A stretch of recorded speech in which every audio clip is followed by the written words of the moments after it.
So the common questions asked is that during the event of disaster, do we turn off our water heater?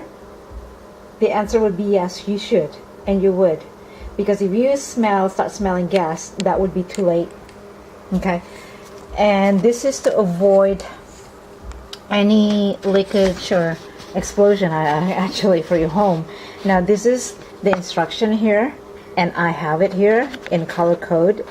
So because we all know in the panic mode we won't remember what we need to do. So this is a good illustration image to remind me, you know, how to turn off my gas valve. And that's where it is right here. And you need to turn it to clockwise 90 degree, just like this illustration instruction. Alright, so yes, the answer would be turn off your gas. And with mine, there's a safety belt of course here, but with mine it's just the gas valve looks like that.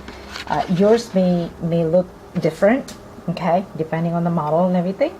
So my point here for this message is that you need to follow and then have the instruction nearby, because the key is that you want to try to avoid more stress during the panic mode when disaster strikes.